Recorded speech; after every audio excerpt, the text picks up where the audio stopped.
We have traveled all over Kenya to find hard-working farmers. We want to celebrate them while giving them the help they need to improve their farms, get better yields, and build profitable businesses. We will see how farmers from across the region can benefit from our experts' advice, while also learning from each other in so many ways. Join us on these journeys and share in the farmers' experiences as they shape up their shambas. Karibu to the Shamba Shape Up Safari.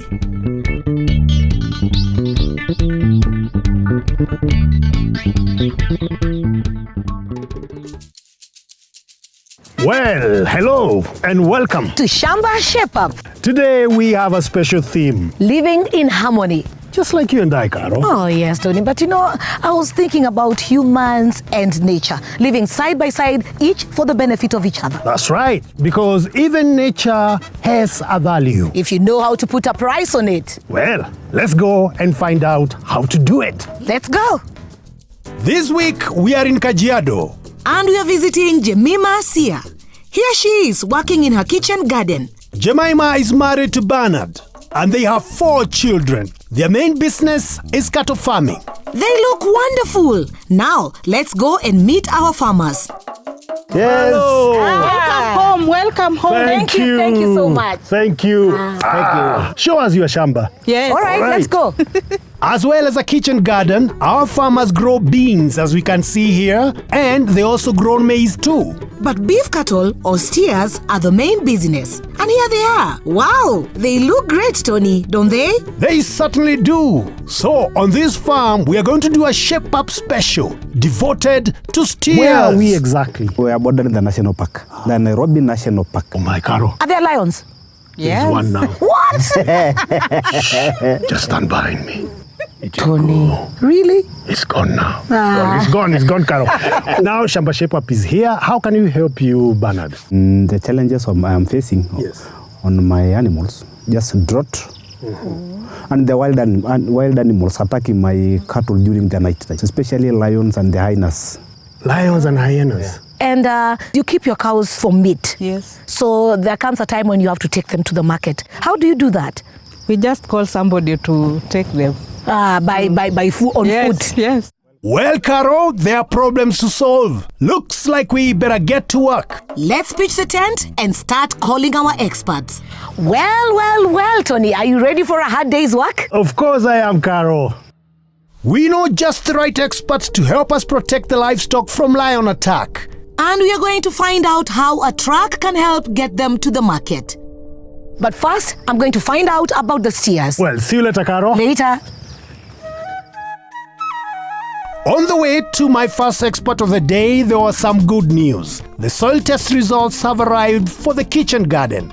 Before growing any crops, it is important to find out how healthy your soil is. And it seems the soil here is low in phosphorus and sulfur. So, apart from using a DAP fertilizer at planting, it is recommended that Jemima should also top dress with ammonium sulfate. Let us find our farmer and give her the details.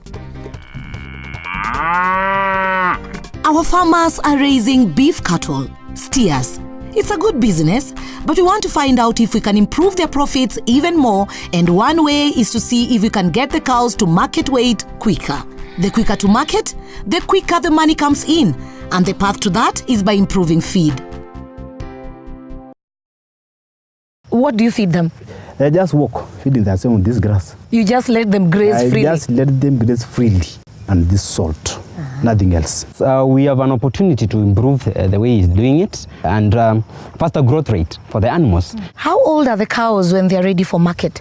3 years. 3 years? Yes. All right. Is that a good age? For the steers, we can be able to take them to the market when they are 18 months to 2 years of age. Basically, you can narrow down it to the weight gain per day. So we can target around 2 kgs per day with the growth rate per steer. And therefore, that growth rate can only be achieved when the animals are well managed in terms of what they are feeding. Basically, that's the major contributor to the growth of the animal. And therefore, that's why when you're taking them to the field, what you're getting from that one is basically carbohydrates. And that's why we have a product called Kupakula Nutrition. Kupakula Nutrition is a product containing 44% bypass protein. It has a very high energy level because the animal may not be able to get the energy they require in the food. Therefore, we supplement with the Kupakula Nutrition. The other thing that Kupakula has is vitamin A. Vitamin A is basically to help the animal to be able to fight the diseases. And therefore, with Kupakula Nutrition, you are assured one, good growth. Second one, high energy levels. And the third one, the animal will be able to prevent itself from the disease that may arise as it grows. With my 20 cattle, how many grams do I feed them? Per animal, it's 400 grams. The big animals. For heifers, it's much lower, around 200 grams. Yes. So it will depend on the animals that you are targeting. After how duration do you give the animal this thing? You should be able to give it on a daily basis. All right. Yeah. So Kupakula comes in what sizes? Kupakula comes in 5 kgs and 20 kg and 2 kg bags. Well, that's great advice. But is it also necessary to give the steers mineral supplements? Our farmer has been doing this, but the supplements are placed on the ground. Is this right? I wonder. Bernard, you've talked about giving your cows supplements. What kind of supplements do you give? This is Magadi salt. Magadi salt. Yeah, I put on feed trough and then sinakula hapo. All right. So is that okay? At least we can say it's good for the farmer. At least he knows the animal should be given some mineral supplements. Yes. But the way he's doing it is not the best way of doing it. Right. For example, when he's putting the trough on the ground, there is a high possibility that the chumvi will be contaminated with the dung and all that. So we may need to improve and put it a bit at a place a bit higher for the animal to be more comfortable to lick it from there. I think that would be the best way to do it. Now we have a mineral lick we call Maclick beef. Maclick beef is a mineral supplement basically made for growing cows. In this case, for Bernard, for the steers. Basically, Maclick beef enable the animal to get required minerals for the growth. Essentially, what you're targeting here is meat.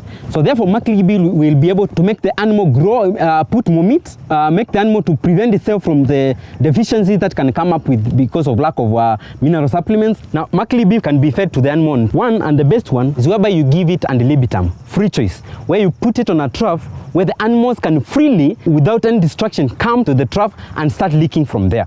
Like a small farmer like me, can I afford to buy this product of yours? Yes, you can afford to buy them. They are not really expensive. Now you are taking 3 years to sell your animal. So when you are using these products and using them faithfully, you are sure that within 2 years, you are able to sell your animal and therefore get more profits than what you could have gotten before. And therefore the issue of course does not arise really because you are cutting also on the time the animal is spending on this farm.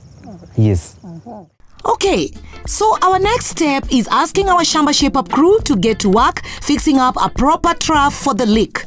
This one raised off the ground to ensure good hygiene. With this trough, the cows can eat the minerals at any time they want and they are clean and free from diseases. So, with quality feed and the use of the right supplements, our farmers will be able to get their cows to market a whole 12 months earlier than they are now. Well, with the cows traveling to the market so often, I think our next task is to find a better way to get them there. One that not only saves having to pay herders, but can also be an extra source of income too.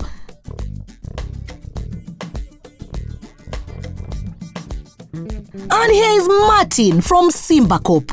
Let's see what he has to say. What do you have for us today? Today I have the Mitsubishi Fuso FH. Fuso FH. 215. Oh, all right. I'm going to come to you, Jemima. How many cows do you have? 20. 20. And you keep your cows strictly for milk or meat? For meat. For meat. Yes. So at some point in time you get to sell them? Yes. All right. And earlier you told us that when you need to sell them, what do? You just hire a person to come and take to Kichinjio. Yes. To the slaughterhouse. Yes. So they just go on food. Yes. Do you pay this person? Yes, we pay them. A cow, you pay 1,000. So if maybe in a month you've sold 10 cows, that's 10,000 shillings gone. Yes. Yes. You also have crops you've planted in your shamba. So when you harvest, what do you normally do? Just carry. You carry on your back? Yes. Oh my goodness. I think what we have today, the FH 215, will be suitable enough for any of your transportation needs from your farm.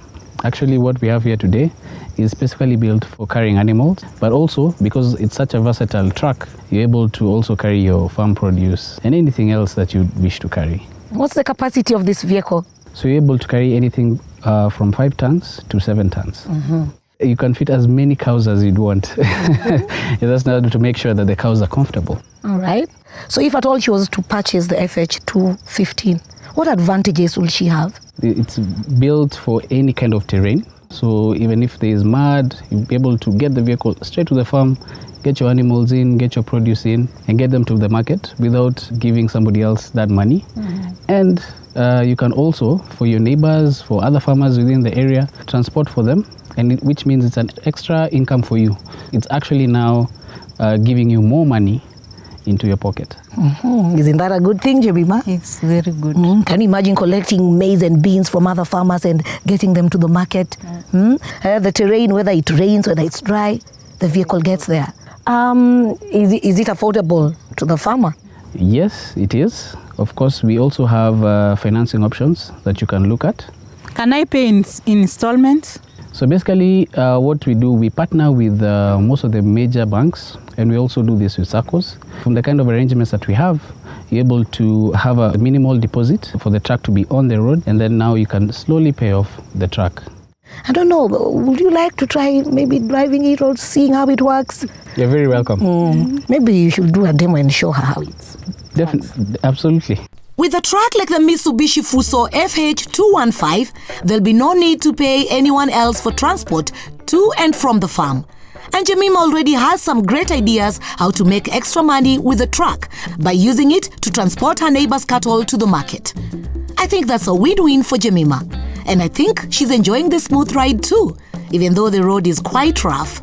Simba Corp also have arrangements to sell trucks to SACCOs too. So, if a farmer doesn't want to pay the whole cost of the truck alone, the price can be shared among a group, reducing costs. Mitsubishi Fuso FH215 looks like a great choice for farmers needing to transport large loads over rough ground.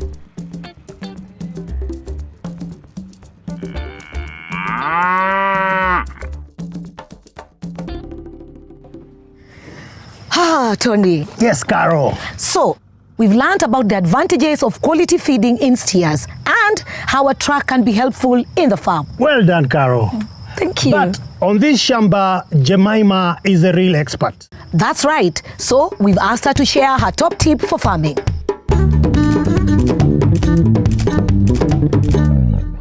My advice to farmers is best to have this kitchen garden because you can't go to the soko to buy skumas. You save your money and you use for other purposes, and it's good for nutrition for your family because when you eat greens, it's good.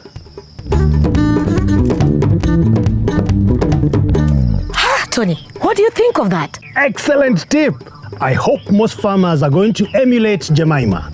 Well, coming up after the break, Wild Aid are coming to help us protect Bernard and Jemima's cattle from animal attack. Welcome back to Shamba Shape Up. We are in Kajiado and we are visiting Jemima and Bernard Sear.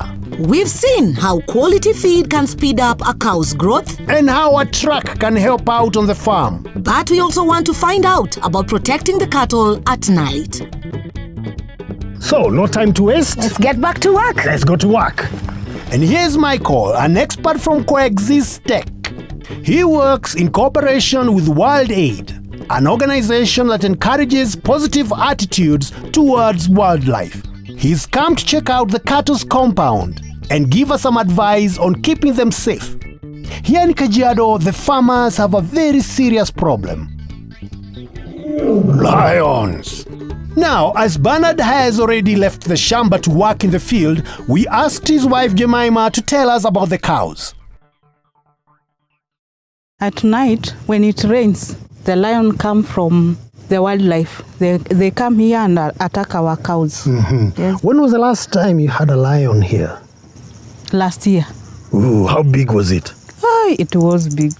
Huge lion. Huge. Did they do any damage? Yes, they damaged that cow and it died. Yes. Did they attack your sheep? They once attacked. When you hear lions at night or the hyenas, how do you chase them away?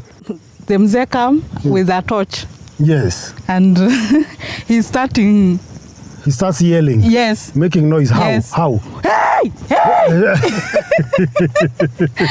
Do you ever help in the shouting? Yes, I have a loud voice, so I shout too much. So there's so much noise here at night. Yes.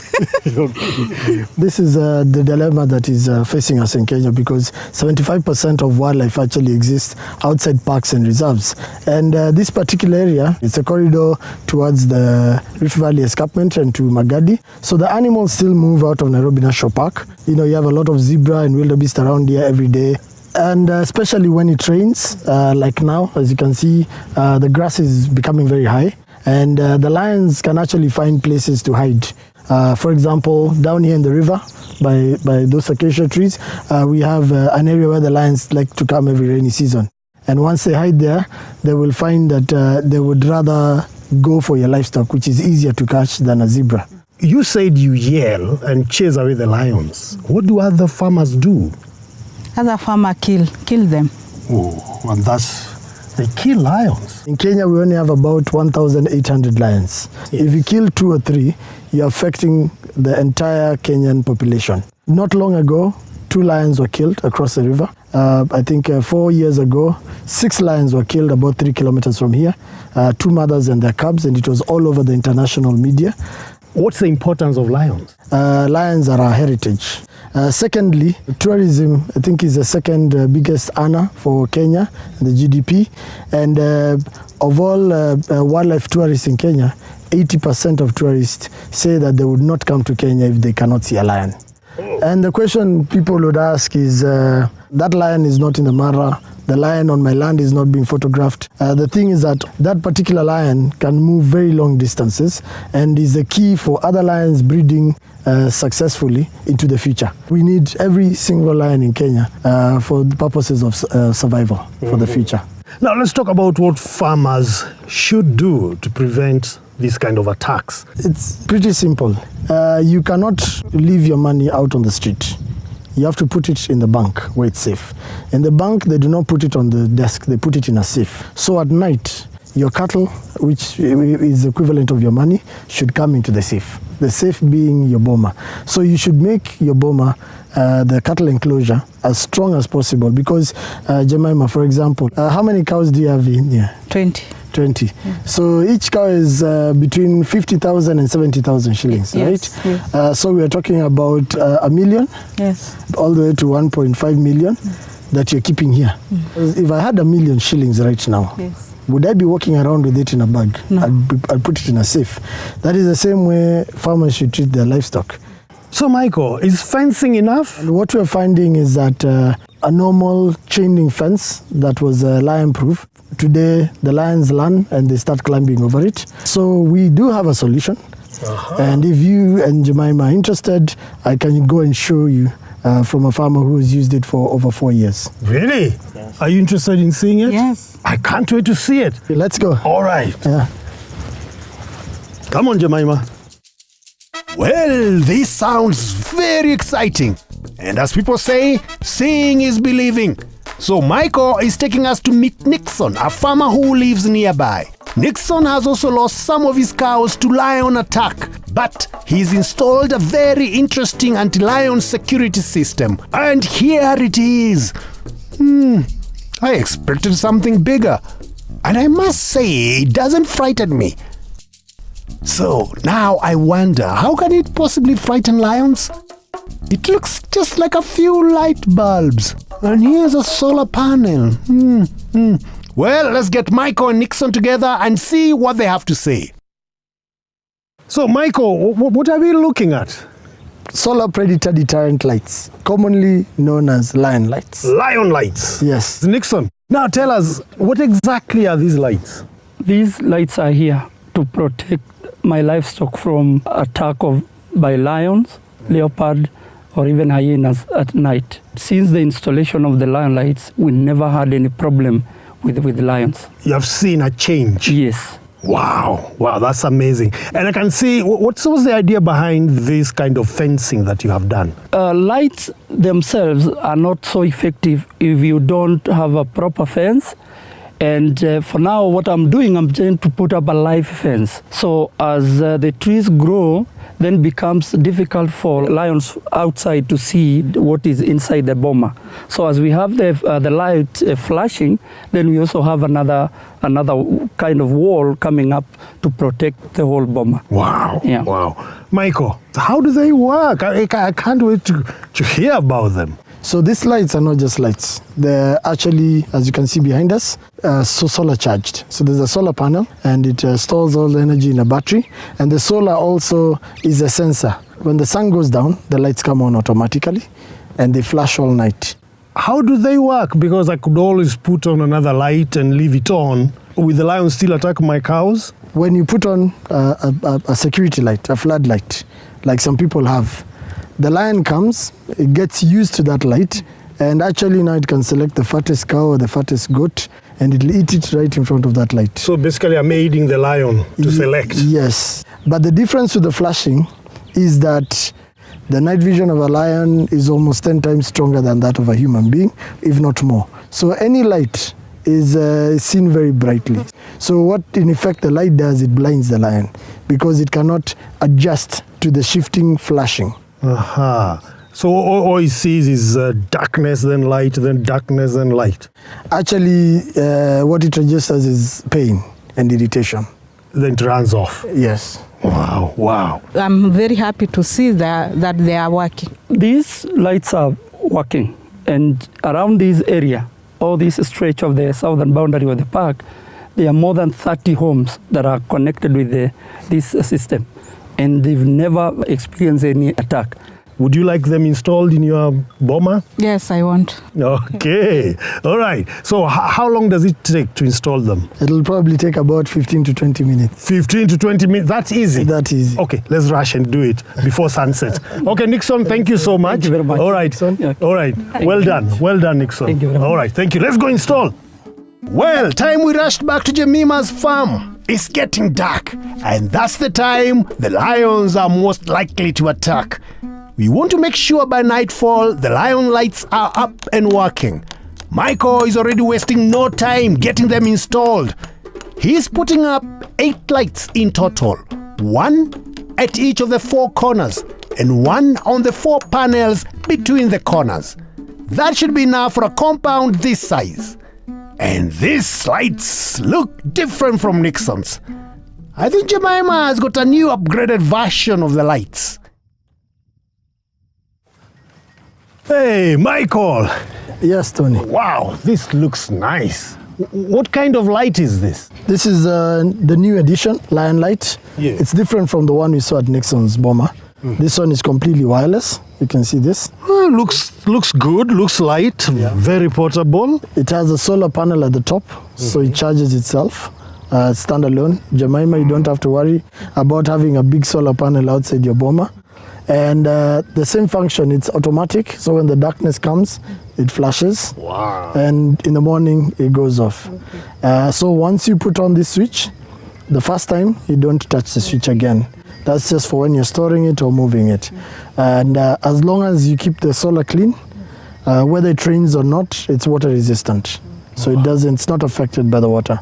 This looks nice and beautiful, doesn't it, Jemima? Yes, very nice. Now, how durable is this? The solar can last 20 years. The LED can last 10 years. But the battery is a lithium-ion battery, which we rate at lasting for 5 years. But we want the lights to go for 4 years, and then we do a trade-in, where Jemima can bring back the old lights, and with a small top-up, we'll give her brand new lights, and we'll recycle the batteries and all the components. Also, we have a 2-year warranty. The 2-year warranty, as long as there's no malicious damage, if there's any issue with the light, we replace it with a new one. Michael, where can farmers get these lights from? We have just set up a community enterprise called Side by Side, and the details will be on Shamba or Shamba Shape Up. Aha, so farmers can easily get the lion lights. Yes. Michael, Yes. is this expensive? Let's just take one sheep. One sheep is about 5,000, 7,000 shillings. The cost of doing this unit is way below you losing 3 sheep or 4 sheep. And of course, it's less than the cost of losing a cow. way less. Aha. Well, I think now the best thing to do is to sit back and wait for darkness so that we see the lights working. And as I can see, the cows are back home, the sheep are here. I can't wait to see how it's going to look like later on in the dark. Would you be interested? Yes. All right, good. Well, this is going to be very interesting. The sheep are fast back, and here are the cows. They all know night is fast approaching and they want to be safe in the boma before dark. Gosh, it's getting very dark. I wonder if those lights are going to work. Wow! And there we are, lion lights. Once it's dark, the lights now appear very bright in contrast. Lions will think twice before attacking this boma. So, for less than the cost of a cow, our farmers have a system to keep their livestock safe and keep the lions safe too. Another great shape up for the Shamba shape up team. This looks good. It looks good. Uh-huh. My. What do we have here, Tony? Carol, it's like a disco, isn't it? Yes, but it's blurry. I cannot even see properly. Very bright, very bright. They're wonderful. They're Wow, wonderful, wonderful. yeah? So, Carol, it's been quite a day working hard. It's always nice when you come to the end of the day and you've accomplished something. But maybe we should listen to Jemima. What do you have to say? I want to tell Shamba Shape Up, I have learned a lot from you, and God bless you. Thank We're you. very wonderful people, Thank very you. educative. Thank you. God bless you. So you've learned a lot? I have learned a lot. Well, I think everybody's happy. I'm happy. You're happy, Michael? Yes. Bernard? I'm very happy. Well then, Carol, our work here is Our work here is done. And- So we'll see you in the next Shamba!